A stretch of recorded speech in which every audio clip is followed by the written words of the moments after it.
네, 여러분 안녕하십니까. 이병태 교수 모시고 경제 이야기하는 그래서 굉장히 알찬 내용이 있는 시간입니다. 댓글에 워렌 버핏이 TSMC 주식을 매수하면서 그것 때문인가요? 대만 지수가 억수로 올랐다, 떡상했다 이런 얘기인데, 아직까지 TSMC 주식을 안 가지고 있었던 모양이죠. 버핏은. 이병태 교수 모시도록 하겠습니다. 어서 오십시오. 예. 버핏이 아직 안 가지고 있었던 모양. 예.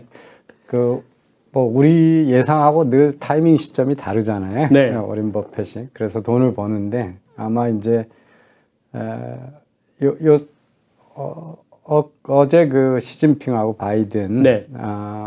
정상회담이 아마 전 세계의 그 대만에 대한 리스크를 좀 낮췄다고 평가되는 것 같아요. 네, 네. 그래서 시진핑이 상당히 유화적인 언어를 썼거든요. 네. 그래서 첫 번째는 중국이 미국에 도전하는 거 아니다. 네.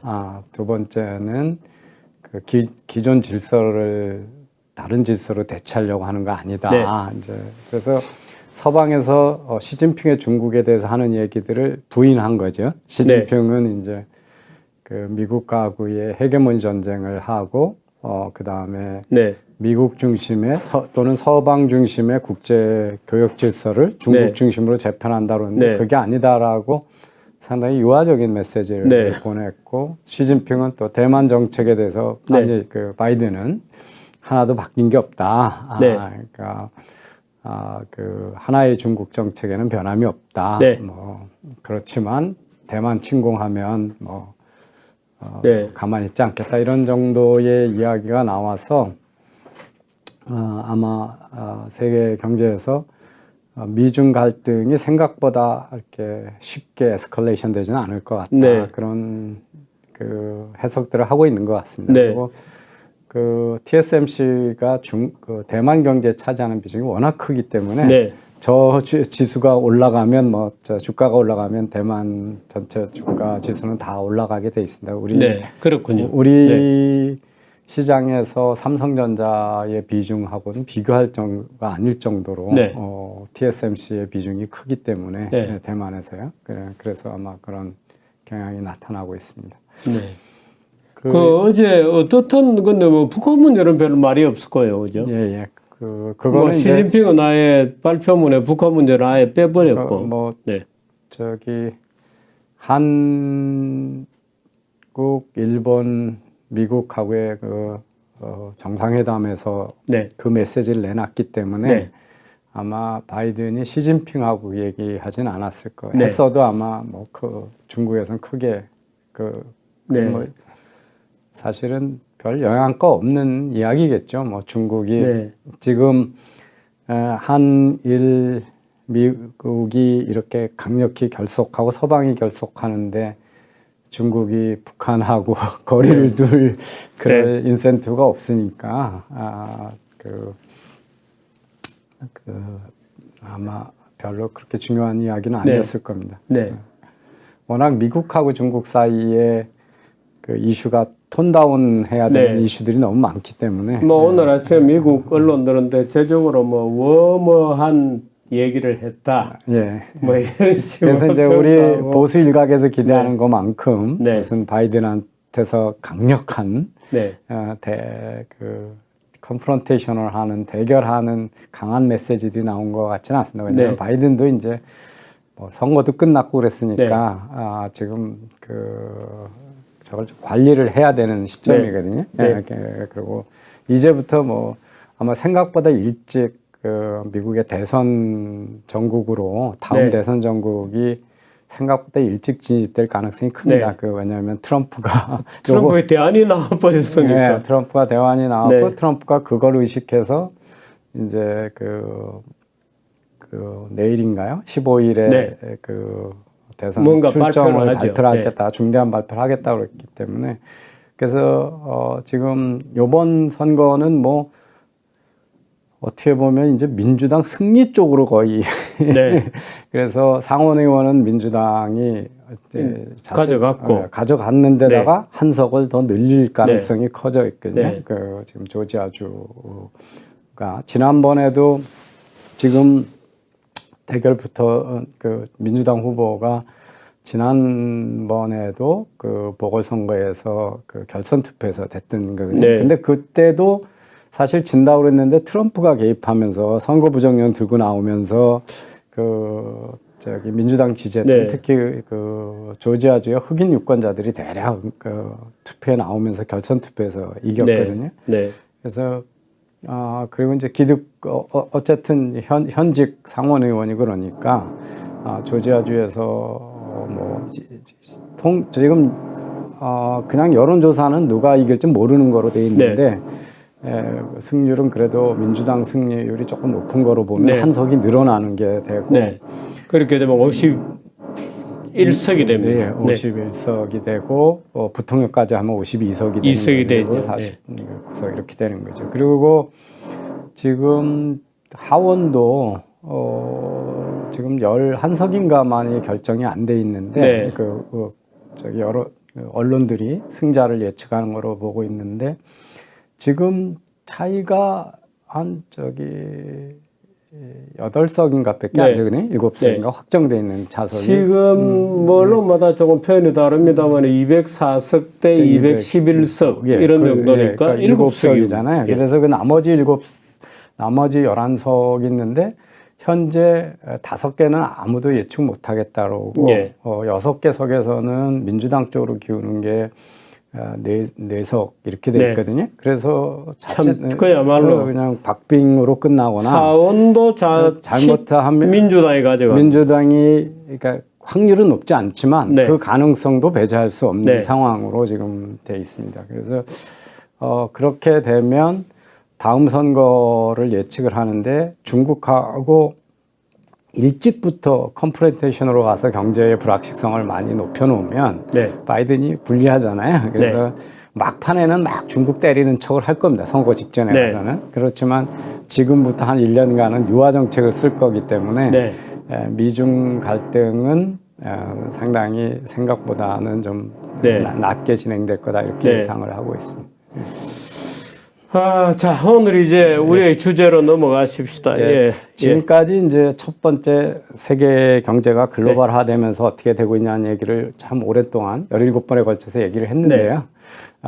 오늘부터는 이제 경제가 디지털화하면서 어떤 변화들이 있는가를 두 번째 큰 요인에 대해서 디지털 이코노미, the end of jobs. 근데 그 중에 첫 번째가 이제 이 소위 AI 나오면서 일자리가 다 없어지기 때문에 그것 때문에 로봇의 텍스도 매겨야 되고 기본소득제도 해야 된다 뭐 이런 이야기들을 하고 있는데 과연 디지털 기술 인공지능 기술이 일자리를 없앨 거냐 파괴할 거냐 그 문제에 대해서 한번 정리하는 시간을 오늘 갖도록 하겠습니다.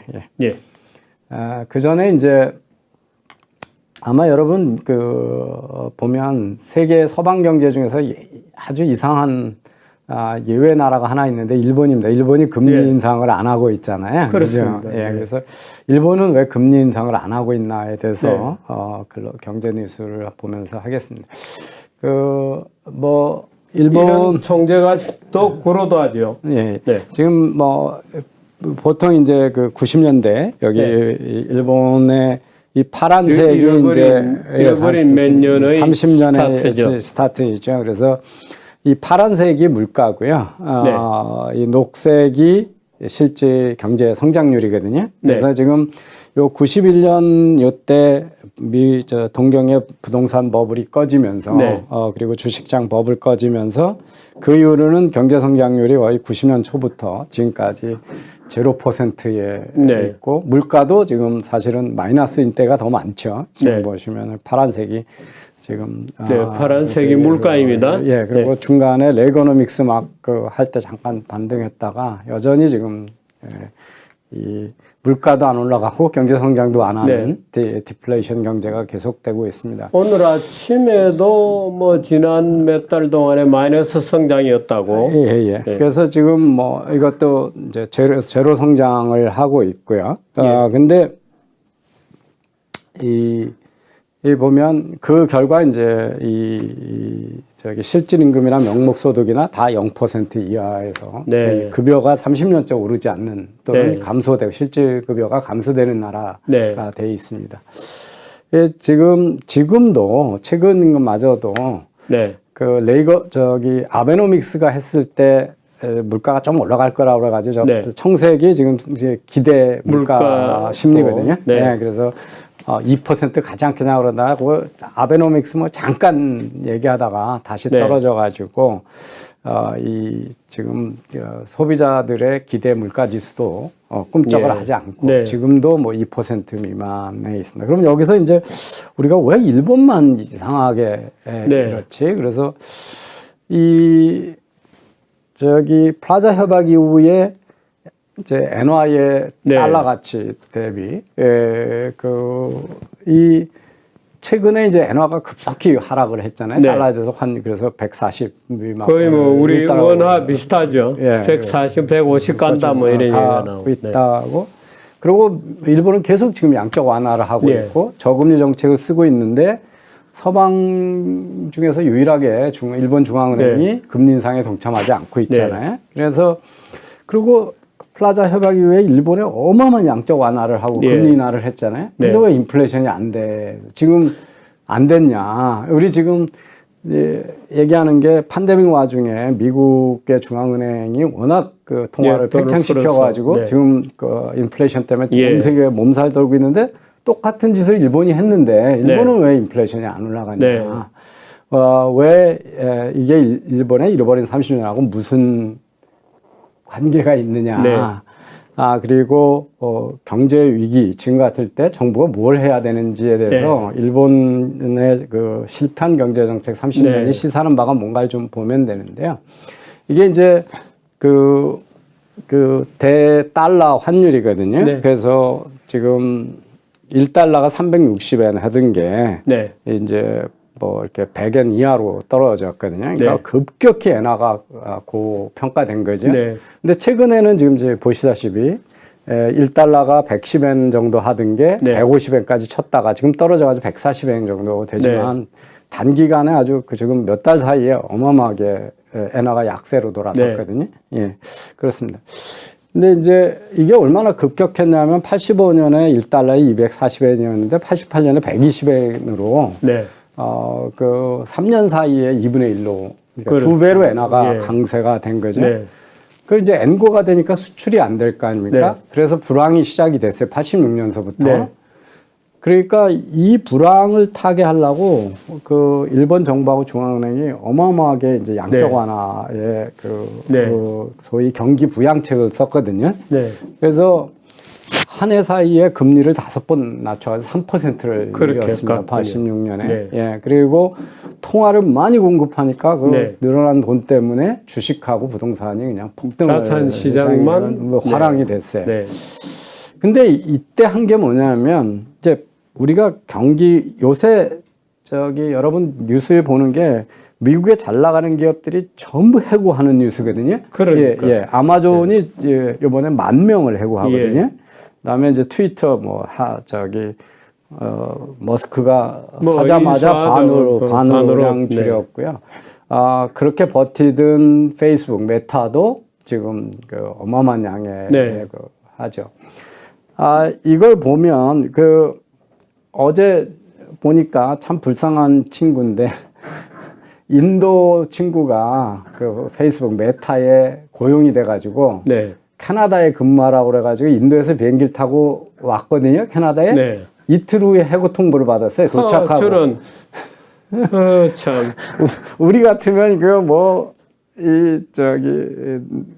정말 기업 욕 많이 얻어먹은 일이죠. 그런데 근데 이게 사실은 제대로 된 자유시장 경제에서 하는 일이거든요. 네.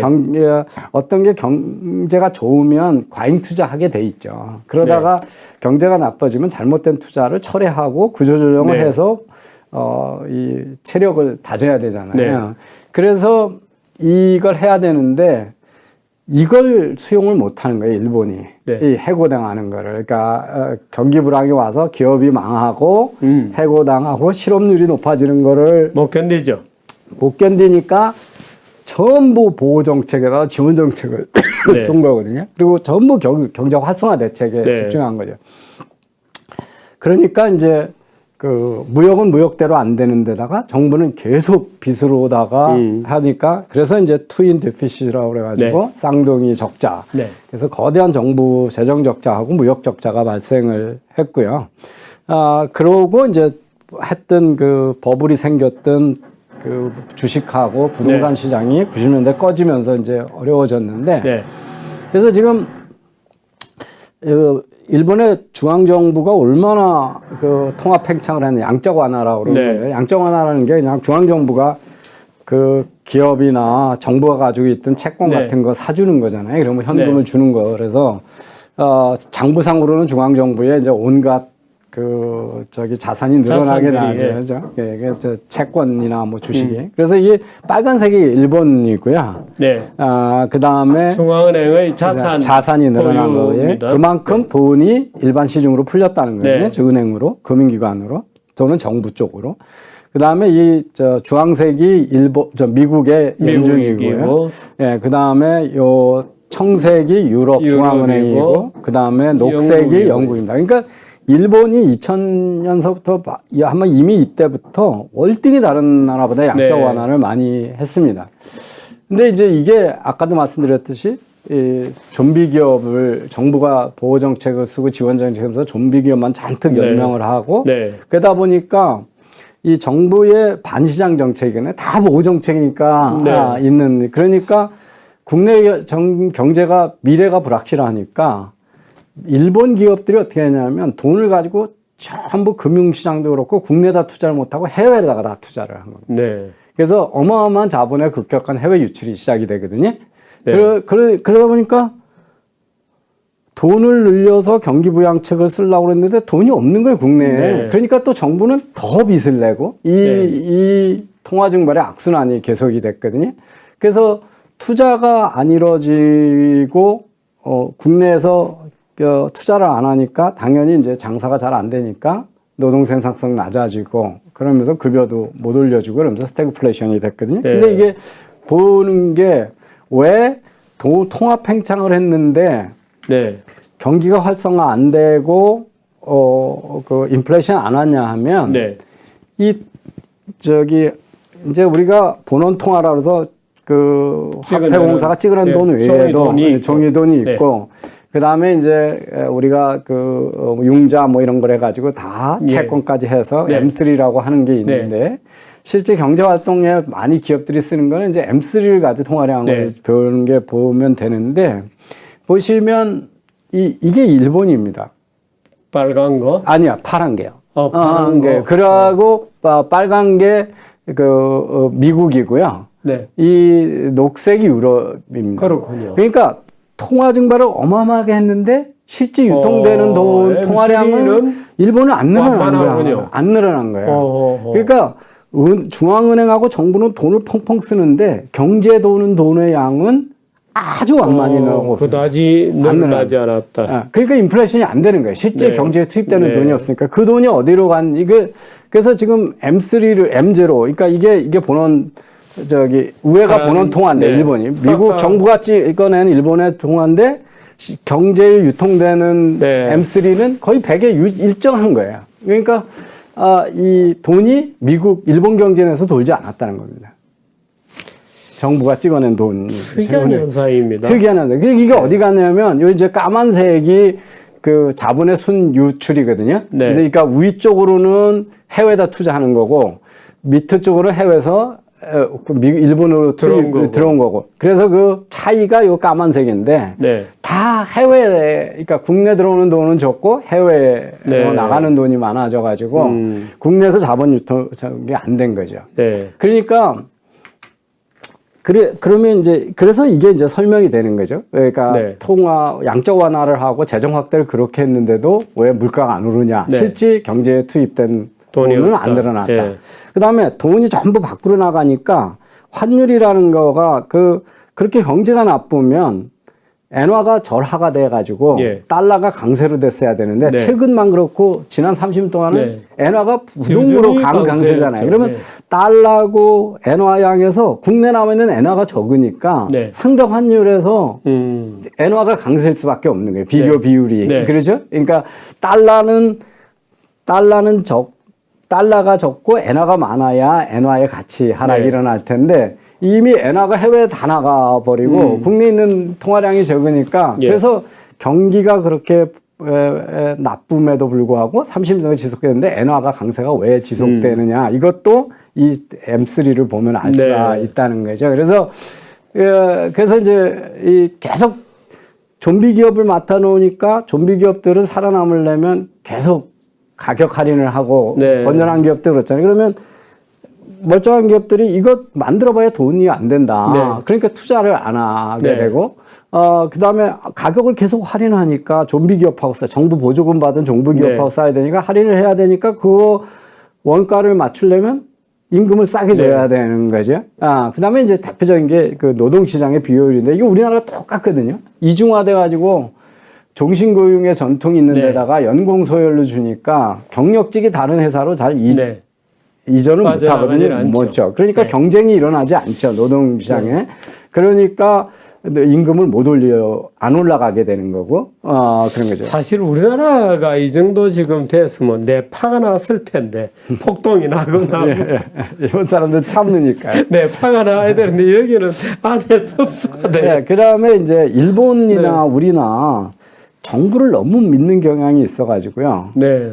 그 노후 대책을 우리도 그렇습니다. 국민연금이 노후 대책이라고 생각하는 분들이 너무 많은 거예요. 네. 이제 노후 대책을 안 해놓고.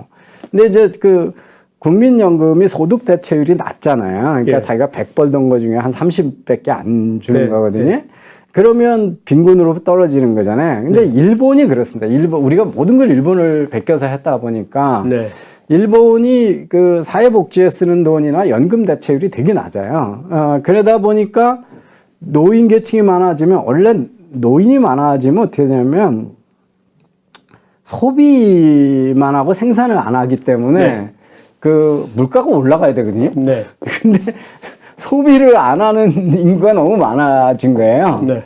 그래서 지금 이 일본이 이제 왜 점점 이렇게 임금을 못 올려주고 그러는데 보면 노동시장의 문제 우리 똑같이 지금 이중화돼 있고 정규직하고 파트타임하고 급여차 크고 네. 연공서열로 돼 있으니까 이제 이직이 자유롭지 않고 네. 임금 경쟁도 안 하고 네. 되게 호봉수에 따라 그냥 비슷한 게 하고 뭐 이런 데다가 그런데 제가 그 IMF 외환위기가 돌이켜보면 우리한테 축복이었다. 예. 왜냐하면 그때 우리가 못하는 아주 고통스러운 과감한 구조조정을 네. IMF가 강요해서 했잖아요. 네. 아주 그 대중경제론이라고 그야말로 이상적인 소셜리스트 뷰를 가지고 있는 김대중 대통령이 할 수 없이 가장 지금 우리 역대 보면 박정희 대통령 다음으로는 가장 그 자유시장 경제적인 그 경쟁체제를 도입하는 개혁을 했고 그때 좀비 기업이 다 망해줬기 때문에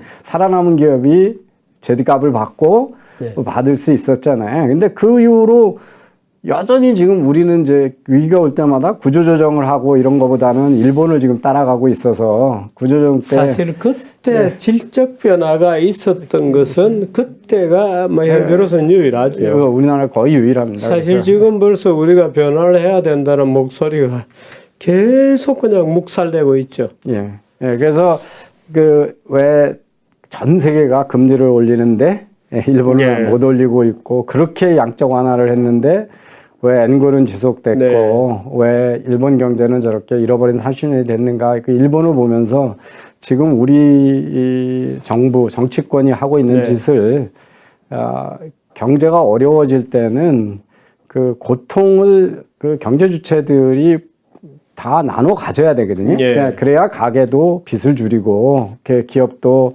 빚을 줄이고 그 고통을 분담한다는 그러니까 감수한다는 거가 부실 기업은 망해야 되고 그러죠. 과잉된 고용은 내놔야 되고 이렇게 되는 건데 그 일본은 어떻든 내각제라는 독특한 제도를 하면서 정치적으로는 안정이 될지 몰라도 말하자면 어떻든 텀이 짧아지고 그죠.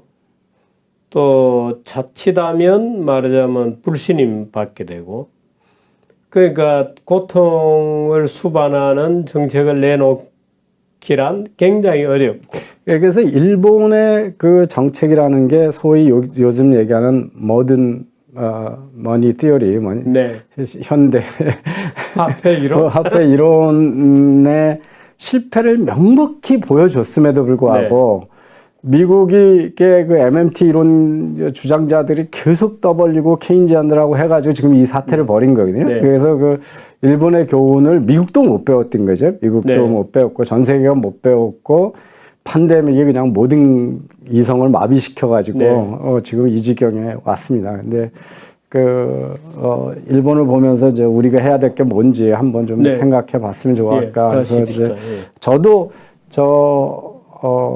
M0, M1, M2, M3의 그 일본 그 변화를 보고 너무 놀랐었어요. 사실은 최근에 이제 제가 저런 자료를 찾아가지고 알게 된 거예요. 사실은 지금 저기 거꾸로 되어 있는 거잖아요. 예. 되게 저 M1이나 이런 원본. 예, 그게 이렇게 들면 그 다음에는 이렇게 더 많이 올라가야 되는데 시장은 거기서 신용 창출이 나니까. 예, 그러니까 그 전부 돈이 밖으로 나간 거죠. 그래서 아무리 우리가 돈이 있어도 돈을 투자해서 돈 벌 기회가 없으면 그건 경제에 투입이 안 되거든요. 어느 바보가 그 돈 벌 기회가 없는데 투입을 하겠어요. 그래서 왜 규제 개혁이 필요하고 그 고통스러운 구조 조정이 필요한가 이런 거에 대한 인식. 그러니까 투자 환경이 좋다는 게 돈 벌 기회라고 하는 거를 그 확률을 높여주는 거잖아요. 그죠? 예, 그래서 그 화폐 정책만 가지고는 안 되는 거다 하는 거. 제가 이제 저 방송 시작하면서 세계 글로벌 경제 변화가 많은데 첫 번째가 글로벌화다.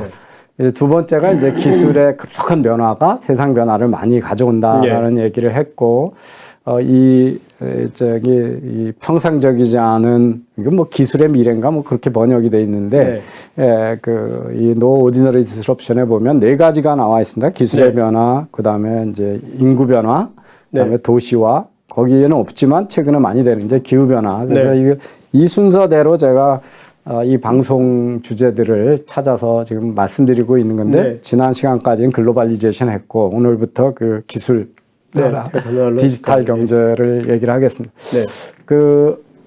이제 글로벌리제이션을 했는데 이 지금 진행되는 글로벌리제이션은 사실 디지털 글로벌리제이션이나 이런 주장을 하는 이론이 있어요. 그게 글로벌리제이션 4.0이거든요. 그래서 우리 글로벌화를 그 네 단계로 보면 첫 번 단계는 뭐냐면 그 소위 그 제국주의 강대국들이 뭐 산업혁명 뭐 이렇게 하면서 식민지리 쟁탈전을 하는 게 이제 어쨌든 그게 글로벌화의 시작이잖아요.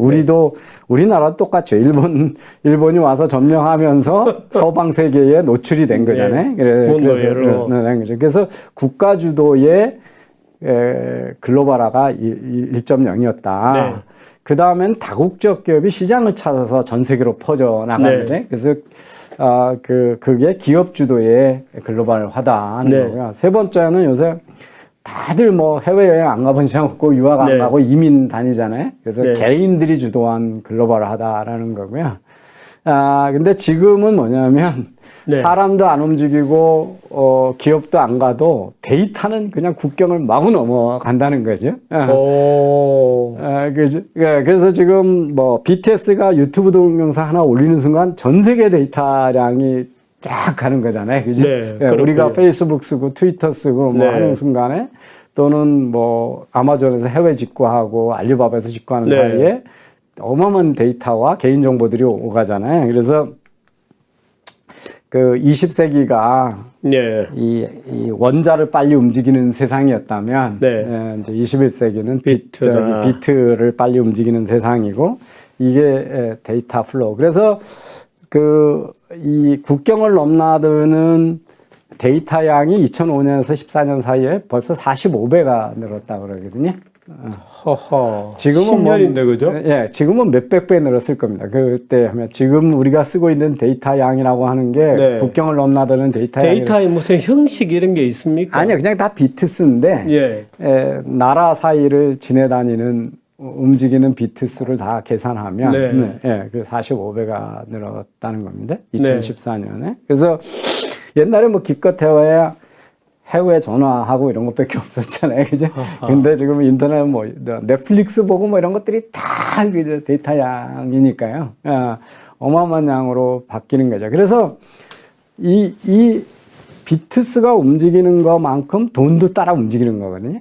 그러니까 쉽게 얘기해서 우리가 페이스북을 보면 광고 노출되면 거기 삼성전자 광고가 나오면 삼성전자가 페이스북한테다가 돈을 보내주는 거잖아요. 그죠? 구글 서치하는데 쿠팡 광고가 떠도 똑같이 쿠팡이 구글한테 돈 주는 거고요.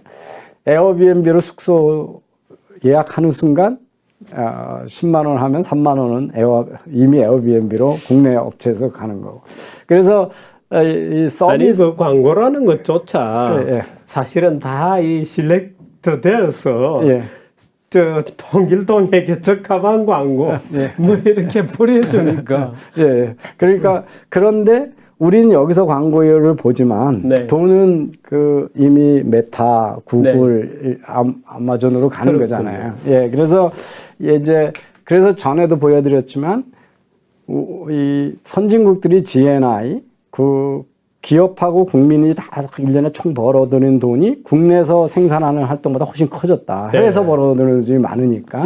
그래서 제대로 되는 기업들은 다 2000년 이후에 다 해외에서 벌어들이는 돈이 많기 때문에 국토 기준보다 국민 기준의 소득이 더 크다는 거죠.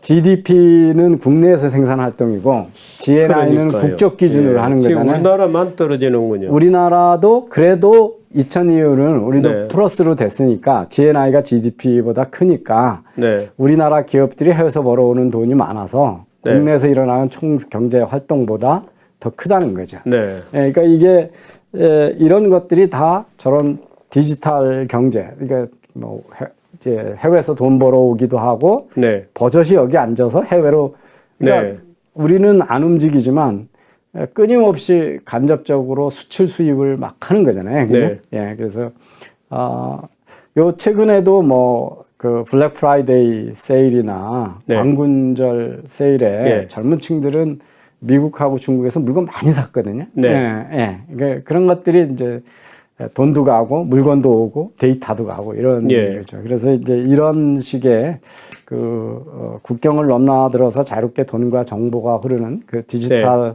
4.0 시대가 이제 본격적으로 됐다는 것도 디지털화인데요. 디지털 경제가 글로벌라이제이션 4.0이라고 칭하는 현상이다 이거죠. 그래서 이제 옛날적으로 자꾸 수출 통계 이런 거 봐가지고는 안 잡힌다는 거죠. 이제 그 다음에 사람이 얼마나 들락날락거렸나 그것만 가지고도 안 잡힌다는 거죠. 사람은 여직이 있는데 정보하고 돈하고 다 가니까 가고 오고 하니까요. 그래서 근데 이제 디지털 경제가 하는 수많은 여러 가지 중요한 변화를 차례대로 하겠지만 우선 이 공포 마케팅부터 좀 정리를 해야 되고 하겠다. 그래서 그 소위 일자리가 이제 없는 세상이 온다는 거거든요. 그래서 뭐 이런 책 너무 많습니다. 이것도 이제 다 뭐 이 꼭 뭐 옛날 산업혁명 때 만들어진 9시에 출근해서 6시, 5시, 6시에 퇴근하는 정형화된 정형화된 일자리는 없어지는데 그 일자리가 없지만 일을 안 하지는 않는다. 뭐 이런 이제 주장을 한 사람도 있고 일자리가 없으면 일도 없다는 주장도 하는 거고요. 그래서 그런 이야기들을 하겠습니다.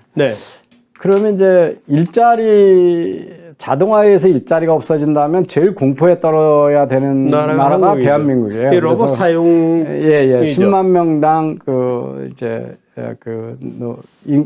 제조업 인구 10,000명당 그 로봇 수거든요. 그래서 네. 전 세계 평균이 74인데 우리는 거의 뭐 9배 이상 많은 나라고요. 네. 아시아의 나라들이 다 제조업 강국들이 높죠. 그래서 네, 싱가포르, 독일, 싱가포르 의외로 높군요. 싱가포르 이런 나라들 네. 많습니다. 그 싱가포르이 그 해운 항만 많잖아요. 네. 거기 자동화 설비가 많습니다. 우리가 그렇잖아요. 크레인서부터 시작해가지고. 그렇게. 예. 그래서 그렇습니다. 그래서 만약에 로봇 때문에 일자리가 없어진다면 한국 실업률이 제일 높아야 되잖아요. 네. 제일 높아요. 근데 이 로봇 사용을 많이 하는 나라가 실업률이 낮은 나라들이에요. 그렇군요. 예, 그래서 여기서부터 의심을 해봐야 돼요. 이 자동화가 일자리 없어진다는 네, 얘기에 맞는 대해서 말이냐. 맞는 말이냐 하는 거죠. 네.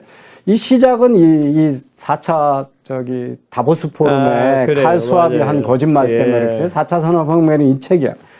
이걸 그냥 온갖 군데가 다 해가지고 이제 여기 뭐 우리나라 미래 전문가라는 분들 뭐 이거 하는 분들이 다 이 얘기하고 하는 일자리가 거예요. 없어진다 다 일자리 그랬죠. 잡킬러예요, 잡킬러. 그래서 여기에 보면 수년 내에 이게 2004년인가 나온 책인데요. 수년 내에 그 인공지능이 만드는 일자리는 200만 개 안 되는데 네. 없애는 일자리는 700만 개가 넘는다. 예. 500만 개 일자리가 없어진다. 뭐 그랬거든요. 네. 근데 2004년에 수년 내면 지금 지나갔어야 돼요. 지나도 한참 지냈잖아요. 네. 그럼 지금 전 세계가 그냥 실업률로 다 떨고 그래야 되잖아요. 근데 뉴스 맨날 보실 거예요. 영국하고 미국이 50년 이래 네. 최저 실업률이다 이런 얘기야. 네. 예, 우리도 사람을 못 구했어. 예, 이런 얘기들이 온통 다 그런 얘기들이 책들이에요. 공포 주는 거예요. 전부 뭐 사람이 기계하고 경쟁하고 있어가지고 막 네. 어떻게 되느냐 막 기계에 대한 공포군요. 예, 공포에. 그리고 뭐 하버드 비즈니스 리뷰도 이 기술이 이제 의사, 변호사, 전문직도 다 없앤다 뭐 이런 이제 얘기를 하거든요. 예.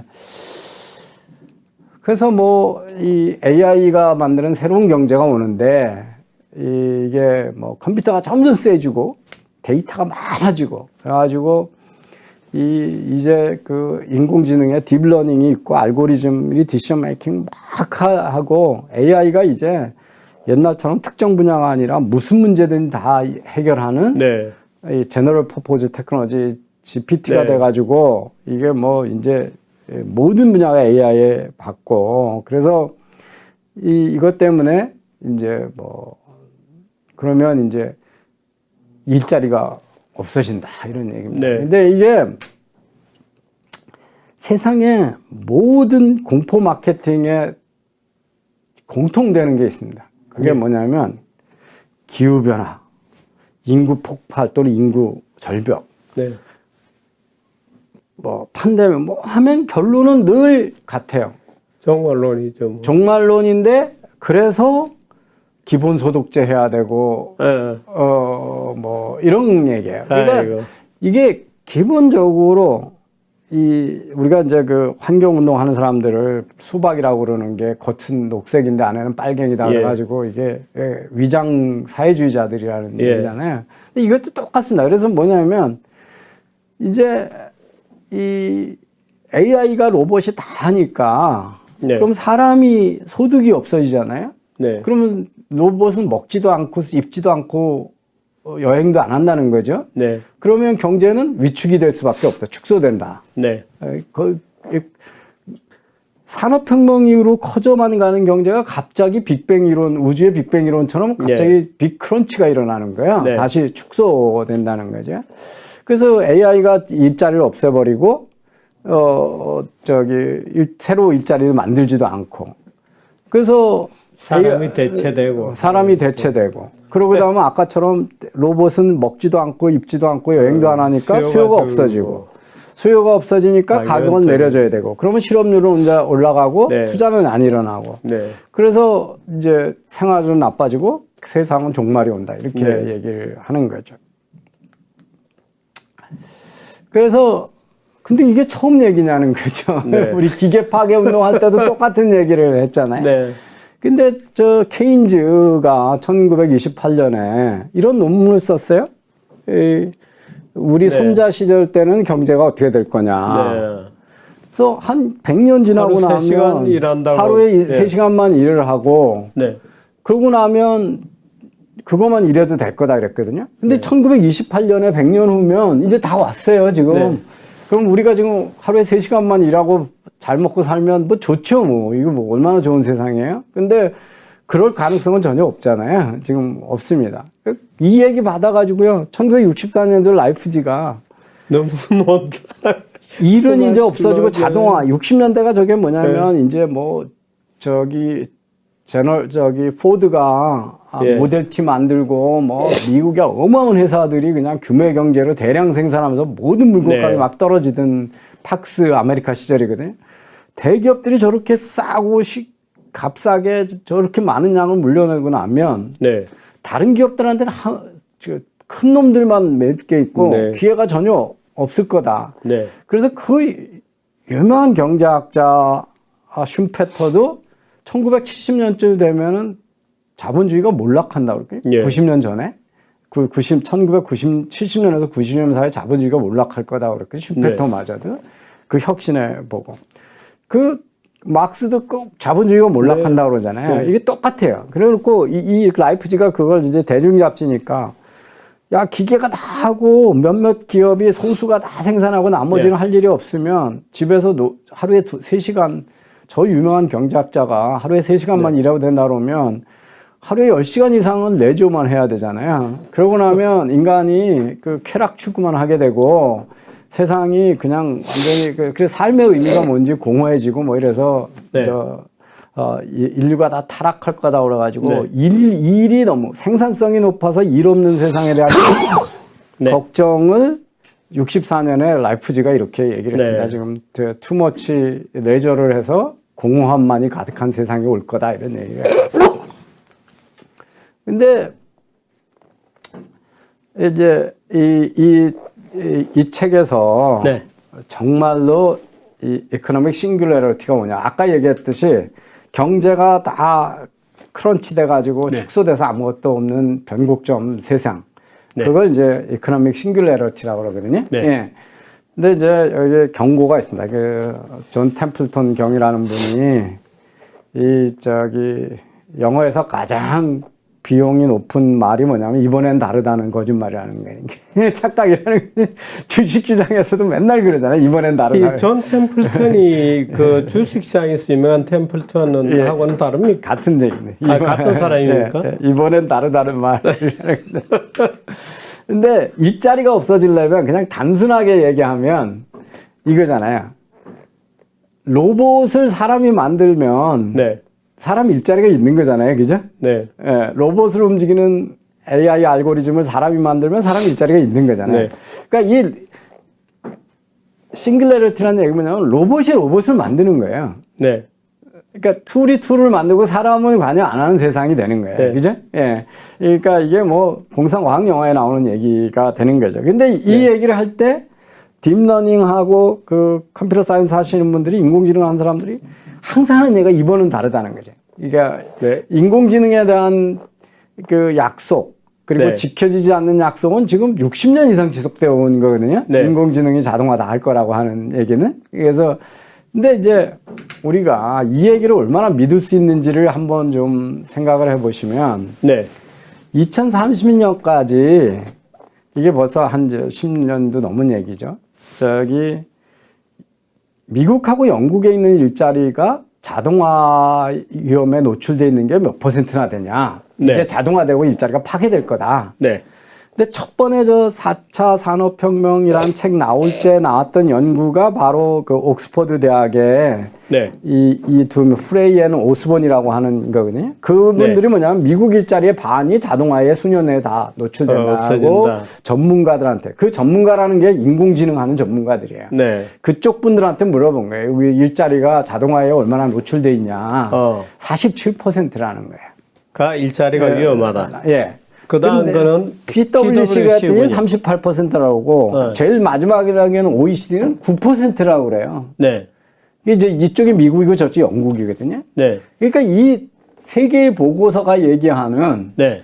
일자리 중에 몇 퍼센트가 자동화로 대체될 거라고 얘기하는 퍼센티지가 전혀 신뢰성이 없는 거죠. 네. 10%하고 35%, 9%, 47%니까.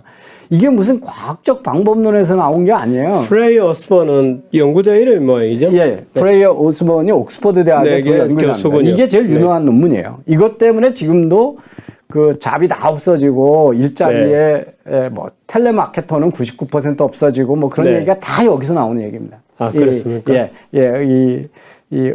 저기 이게 프레이어 그 오스본 월드 이코노믹 포럼에서 발표됐던 그 얘기입니다. 네. 인용하고. 그래서 일자리가 다 없어지는 것처럼 했는데 그 다음에 나온 연구 보고서는 점점점 갈수록 이제 대체 가능성이 낮아지는 아닌 것 같은데. 아닌데 같은 건데 이렇게 되는 거죠. 그러니까 믿거나 말거나 얘기가 된 거죠. 네.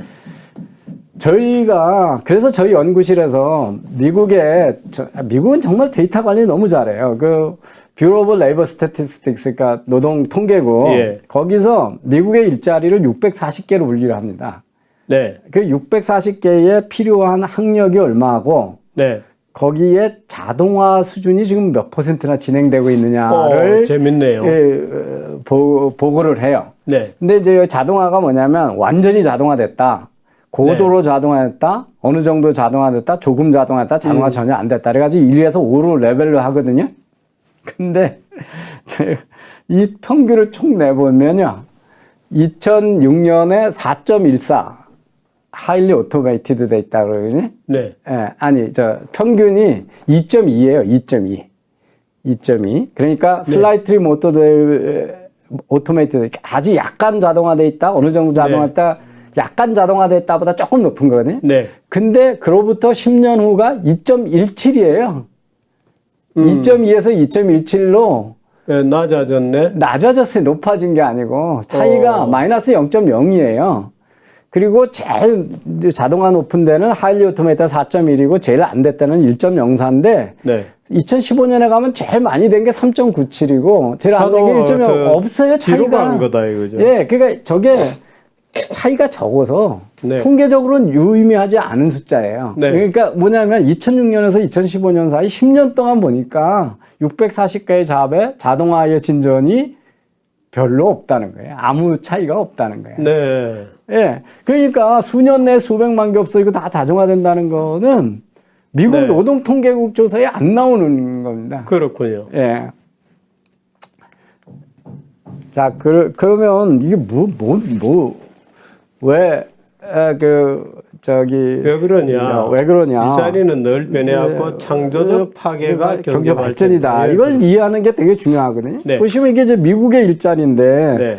이 하늘색이 농업 인구거든요. 농업 인구. 그러니까 1850년에는 제조고, 탄광이고, 저 위에가 이제 유통이 있네. 네. 유통이죠. 그러니까 유통이 많이 커졌고 농업이 많이 없어졌고, 그죠? 네. 그리고 뭐 나머지 이제 전에 없던 통신, 의료, 교육 이런 서비스, 금융 이런 쪽이 다 많이 늘어난 거예요. 그래서 요쪽엔 거의 없었는데, 그러니까 농업, 광업 회사 나라에서 서비스업 나라가 되니까 일자리의 변화는 늘 있는 거죠. 그죠? 예, 그래서 늘 있었고, 우리도 뭐 60년대 다 농부였다가 지금은 농민은 5%밖에 안 되잖아요. 그 인구가 우리가 얼마나 많이 늘어났습니까? 제가 태어났을 때 3천만이었던 게 지금 5,200만인데 이게 보시면 이게 15세에서 74세. 우리가 이제 보통 경제활동 인구라는 게 15세에서 65세로 잡는데 실제 우리나라는 75세까지 일들 많이 하거든요. 그래서 그것까지 봐야 실제 일하는 사람 숫자가 나오는데 그때 노동 참여율이거든요. 그 15세에서 74세 사람 중에 몇 퍼센트나 일을 하고 있느냐. 우리 계속 올라갔어요.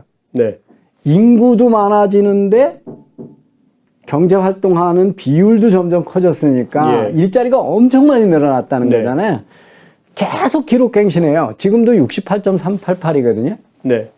그러니까 15세에서 74세까지 중에 70%는 일을 하는 거예요, 지금. 근데 지금 최근에도 얼마나 많이 늘어나요? 노동 참가율이군요. 노동 참가율이 계속 늘어나거든요. 그러니까 일자리는 어마어마하게 늘어나고 있거든요. 줄어드는 네. 게 아니고. 그런데 갑자기 이게 무슨 빅뱅 저것처럼 네.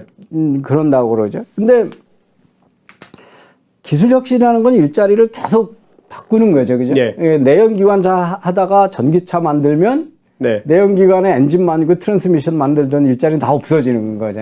그 대신 배터리 만들고 모터 만드는데 어마어마한 또 일자리가 생기는 거잖아요. 그죠? 예. 예. 그래서 기술은 혁신이라고 하는 건 끊임없이 만드는 거고 제조업 일자리가 없어지는데 이것도 다 자동화하지만 그 우리나라의 4대 제조업인 조선, 전자, 철강, 자동차는 일자리가 줄었지만 이쪽에 보시면 로봇, 2차 전지, 화장품, 측정기 이런 데서 일자리가 계속 늘어나고 있거든요.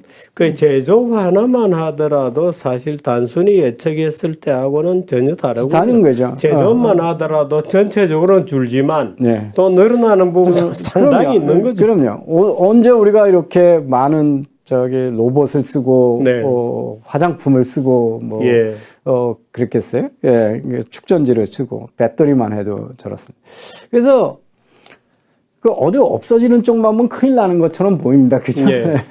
그래서 이게 이제 인구 10만 명당 은행 지점 쓰거든요. 세계는 네. 이제 개발도상국은 계속 은행이 늘어나니까 늘어나는데 한국 보면 이제 많이 줄었군요. 많이 줄어들죠. 근데 우리 줄어드는 거는요. 북구 유럽에 비하면 줄어든 것도 아니에요. 아, 그래요. 예. 그러니까 그 노르딕 칸트리나 핀란드나 이런 데는 거의 이제 브랜치 없습니다. 하기야 전부 뭐 저 모바일로 많고 다 나와 하는데요. 버렸죠. 다 가버리니까요. 우리는 지금 노조 힘이고 정부가 개입하고 관치금이고 이게 시장 원리대로 금융시장이 움직이지 않기 때문에 네. 우리가 천천히 가는 거예요. 네. 천천히 가는 겁니다. 그래서 그리고 어떤 기술을 가지고 유행어가 막 바꾸는데 이게 지금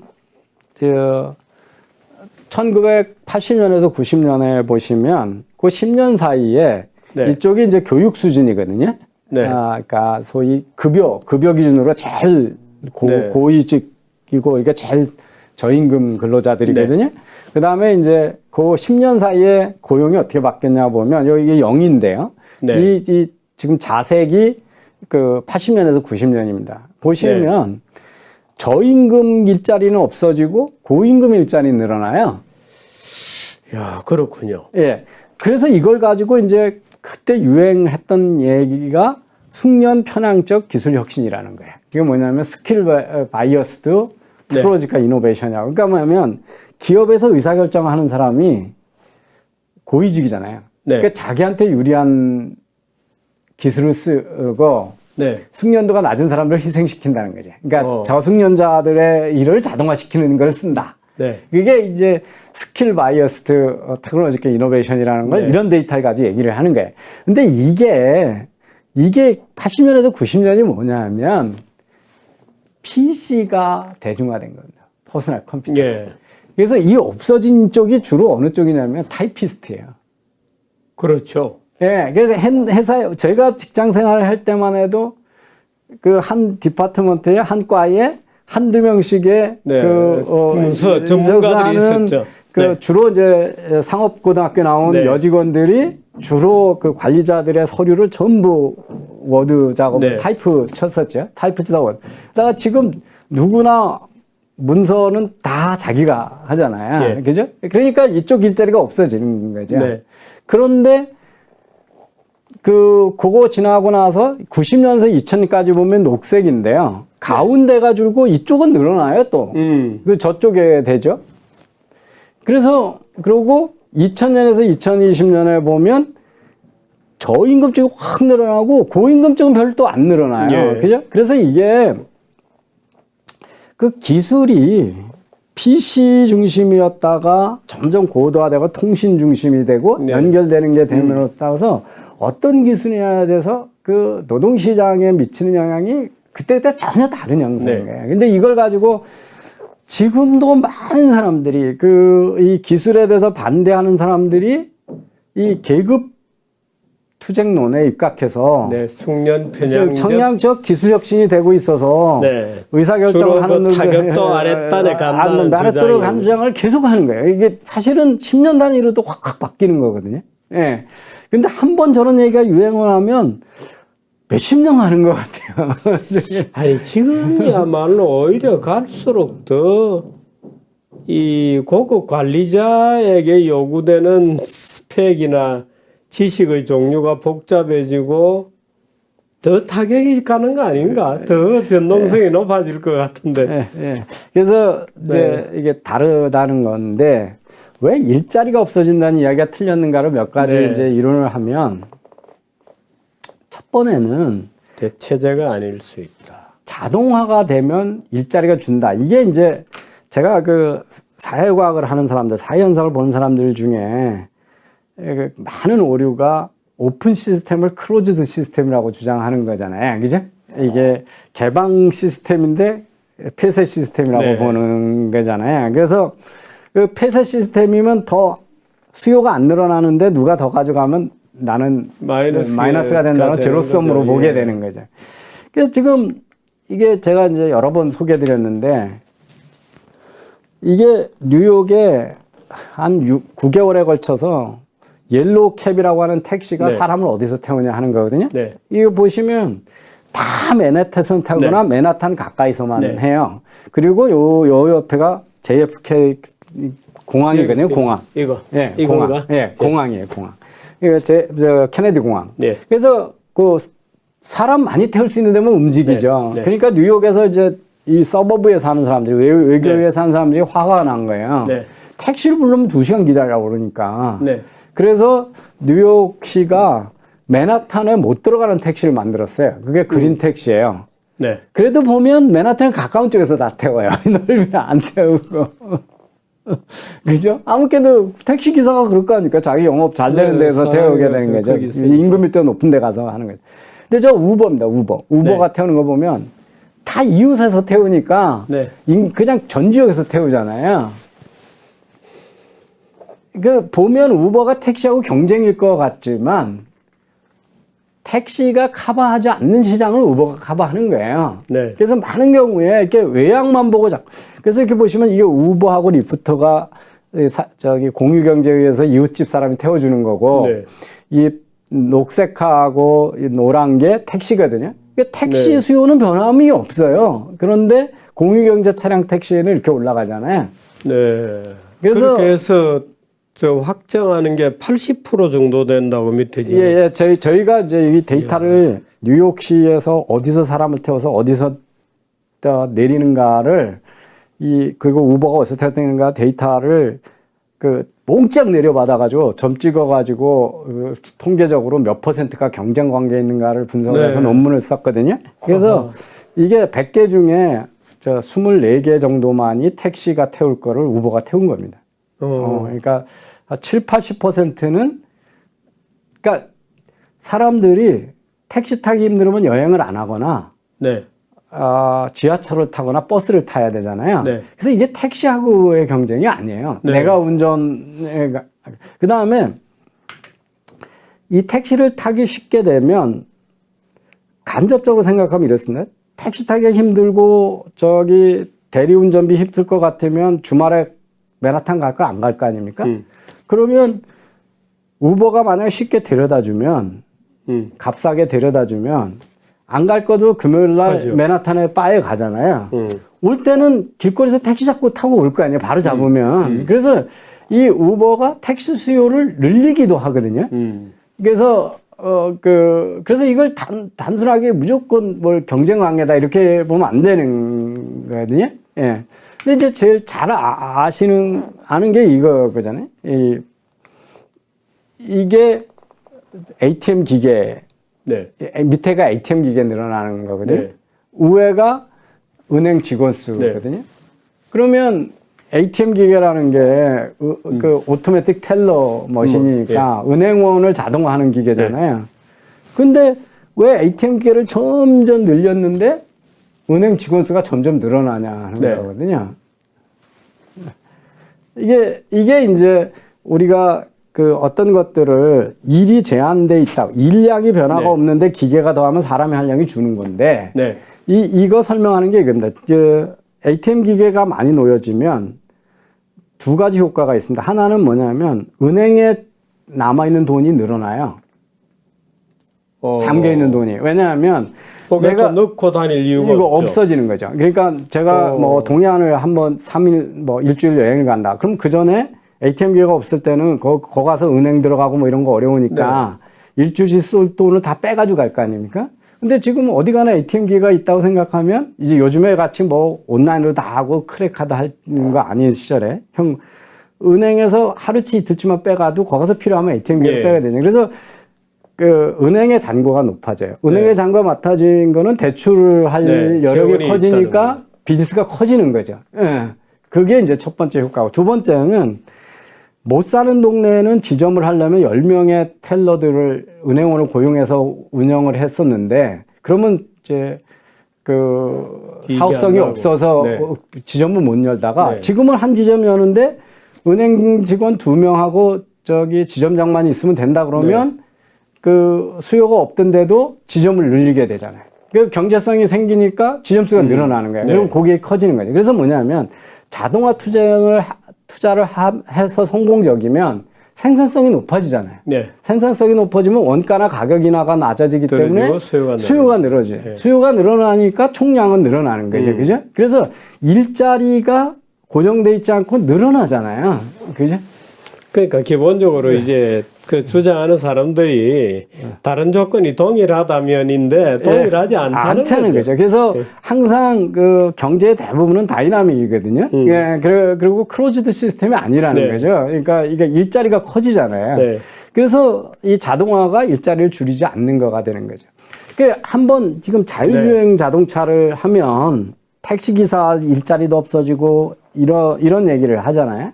당연히 그럴 것 같아요. 근데 진짜 자율주행 자동차가 실현됐다고 생각을 하면 지금 자동차 운전이 겁나서 또는 법적으로 자격이 안 돼서 또는 신체적으로 조건이 안 되는 모든 사람이 자동차를 쓸 수 있잖아요. 그러니까 어린애들도 학교 갈 때 자율주행 자동차로 그냥 가잖아요. 그죠? 노약자나 장애인들도 다 타잖아요. 그죠?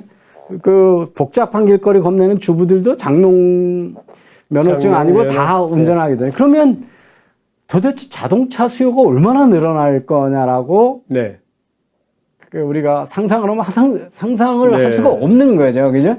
그래서 자동화라는 게 일자리가 없어지는 게 아니라 수요에 영향을 많이 미치게 되는 거죠. 그리고 지금은 공급 안 되던 것들이 만약에 자율주행 자동차가 되면 저 시골에 있는 원격지에도 사람 써가지고 갔다 오면 저거 안 되면 그냥 기계로 지가 갖다 주고 배달해주고 오면 되잖아요. 그죠? 그래서 얼마나 많은 새로운 서비스업이 탄생할 거냐는 거죠. 그래서 이걸 자꾸 세상에 일자리가 한정돼 있다고 착각을 하니까. 자율주행차의 핸들은 이렇게 생겼습니까? 핸들이 없죠. 핸들이 없어야 자율주행 자동차인데. 그래서 이제 그리고 보이는 것과 보이지 않는 것. 우리가 기술에 대해서 어떤 것들을 첫 번에 우리가 반도체가 뭐냐면 계산 컴퓨테이션으로 나온 거잖아요. 그러니까 주판이 계산기 되는 건 예측이 돼요. 근데 이게 반도체가 발달해가지고 소리도 그림도 디지털화해서 저장할 거라고 아무도 생각 안 했었어요. 첫 번에 숫자 저장하는 거잖아요. 그죠? 그런데 그림을 쪼개서 제일 작은 단위를 우리가 이제 화소라고 픽셀이라고 하잖아요.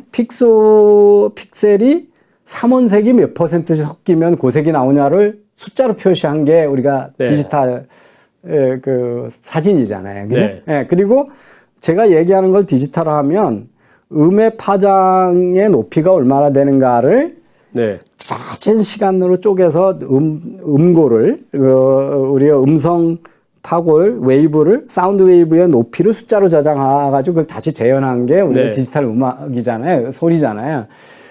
그래서 이 처음 만들 때 반도체 기술이 디지털 카메라가 나오고 디지털 MP3가 나오고 CD가 나올 거라고 아무도 예상 못했어요. 저번에 숫자 저장하는 기술로 만든 거거든요. 근데 이것 때문에 뭐 지금 얼마나 많은 새로운 시장이 나와요. 그죠? 뭐 블랙박스도 있고 인스타그램도 있고 뭐 유튜브도 있고 수많은 산업이 이렇게 이걸 예측했던 사람이 없는 거거든요. 2차, 3차의 파급 효과, 어떤 이노베이션이 나와서 어떤 일자리 만들어야 할지 우리가 예측할 수가 없는 거죠. 그래서 그러니까 웹 처음 나왔을 때는 그냥 검색 기능인 줄 알았고, 그래서 이거 이제 이걸로 문자 내가 작성해서 보내면 되니까, 그러면 이제 편지 대신에 이메일이 된다. 이건 예측이 가능했는데, 이 검색 기능이 점점 발달되니 지도가 디지털화되고, 그거로 지나가는 택시 위치를 알고, 부르면 오게 만들고, 이거는 아무도 예측 못했던 거거든요. 이 단순한 검색 기능이 택시를 스마트폰으로 움직여서 온 국민이 자기가 필요한 쪽으로 불러들이는, 그러니까 길거리 나가서 손 들고 타던 거를 이렇게 바꿀 거라고 아무도 예상을 못했거든요. 그래서 이 웹 기술이 발달하더니 스마트폰이 되고 앱 경제가 되고 온갖 플랫폼이 되고 공유 경제가 되고 이런 것들이 다 예측 못했던 변화잖아요.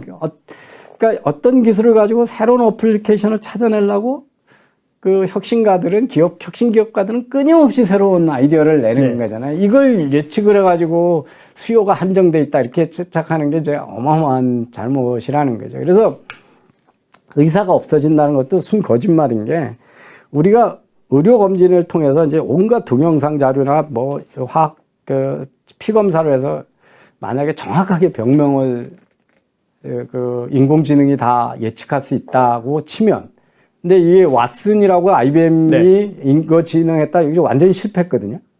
그렇게 되지도 않습니다. 그러니까 인공지능이 되지도 않는데, 그러면 이게 의사를 없앨 거냐? 의사는 이 무슨 병인지를 진단하는 일만 하는 게 아니라 치료하는 일을 하잖아요. 치료는 자동화가 안 되거든요. 치료를 어떻게 자동화해요? 근데 그리고 치료는 똑같은 병이라도 그 사람 환자 상태에 따라서 환자의 건강 상태, 가족 관계, 경제 관계, 어떤 직업을 가지고 있냐, 늑달 입원해도 되냐 안 되냐, 그 다음에 이 수술에 대해서 공포감이 있냐 없냐, 그다음에 다른 병이 있냐 없냐에 따라서 다 다른 전략을 써야 되잖아요. 그래서 의사가 없어질 수가 없어요. 없고, 건강검진이 사전에 정말 정확하게 이 인공지능이 판별을 해준다면, 건강검진을 얼마나 더 많이 받을까 상상을 해보면, 정말 그걸 값싸게 정확히 예측한다면 지금보다 건강검진의 수요가 폭발하는 거죠. 그렇잖아요. 자기가 죽을 수 있는 걸 살릴 수 있으니까. 그래서 이 수요를 변화시키고, 그러면 그 유명한 사람은 그 훨씬 치료에 집중할 수 있거든요, 의사들이. 그래서 이제 이런 것 때문에 그런 거고. 이제 첫 번째가 그래서 수요를 변화시키기 때문에 수요 때문이라도 이게 아니에요. 두 번째는 이게 인간의 욕망이, 그러니까 우리가 수요가 한정돼 있으면 자동화로 생산성이 높아지면 일자리가 없어지는데, 문제는 이거죠. 이게 집안에 들어가는 가전제품이 얼마나 늘어나고 채택률이 늘어나는가 한 거거든요. 저희 아버님이 살아계셨을 때 살 때는 집안에는 솥밖에 없었어요. 그죠? 지금 우리가 얼마나 많은 가전제품을 쓰고 편의제품을 써요. 저건 자동차 안에 들어가는 편의시설이 이제 그 가전제품이거든요. 가전제품이고, 이건 차에 들어가는 그 안전 피처거든요. 에어백, 뭐, 엔티락 브레이크서부터 시작해가지고, 썬루프, 파워도어 락스, 이게 수많은 크루즈 컨트롤서부터 자동화 요새까지는, 그 다음에, 아니, 지금 비 오면 이렇게 저절로 왔다 갔다 하고 이런 것도 다 없었잖아요. 자기가 다 수동으로 했어야 되잖아요. 그리고 불 켜지는 것도 요즘은 다 해가 지면 지가 불 켜지고. 그러니까 이 집에 보면 이제 세탁기서부터, 미국도요, 여기 지금 녹색이 저게, 한 집에 침실이 몇 개 있냐, 2개 이상 침실을 가진 사람의 비중이거든요.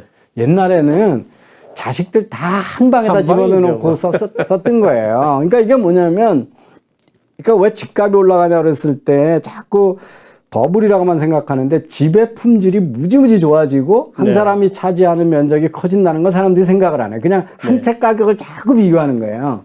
그러니까 그러니까 수많은 소비, 그러니까 저희가 하고 있는 소비의 90%는 저희 아버님 세대는 안 했던 소비거든요. 그래서 기업은 뭐냐면 끊임없이 인간의 욕망을 찾아내서 새로운 수요를 만들어내는 거잖아요. 그래서 일자리는 계속 늘어난다는 거죠. 그래서 우리가 해야 될 질문은 그 일자리가 왜 이렇게 줄어드냐의 걱정이 아니라 왜 이렇게 일자리가 많지? 그러네. 예, 이걸 걱정을 해야 된다는 겁니다. 사실 인간이 상상하는 동안은 있죠.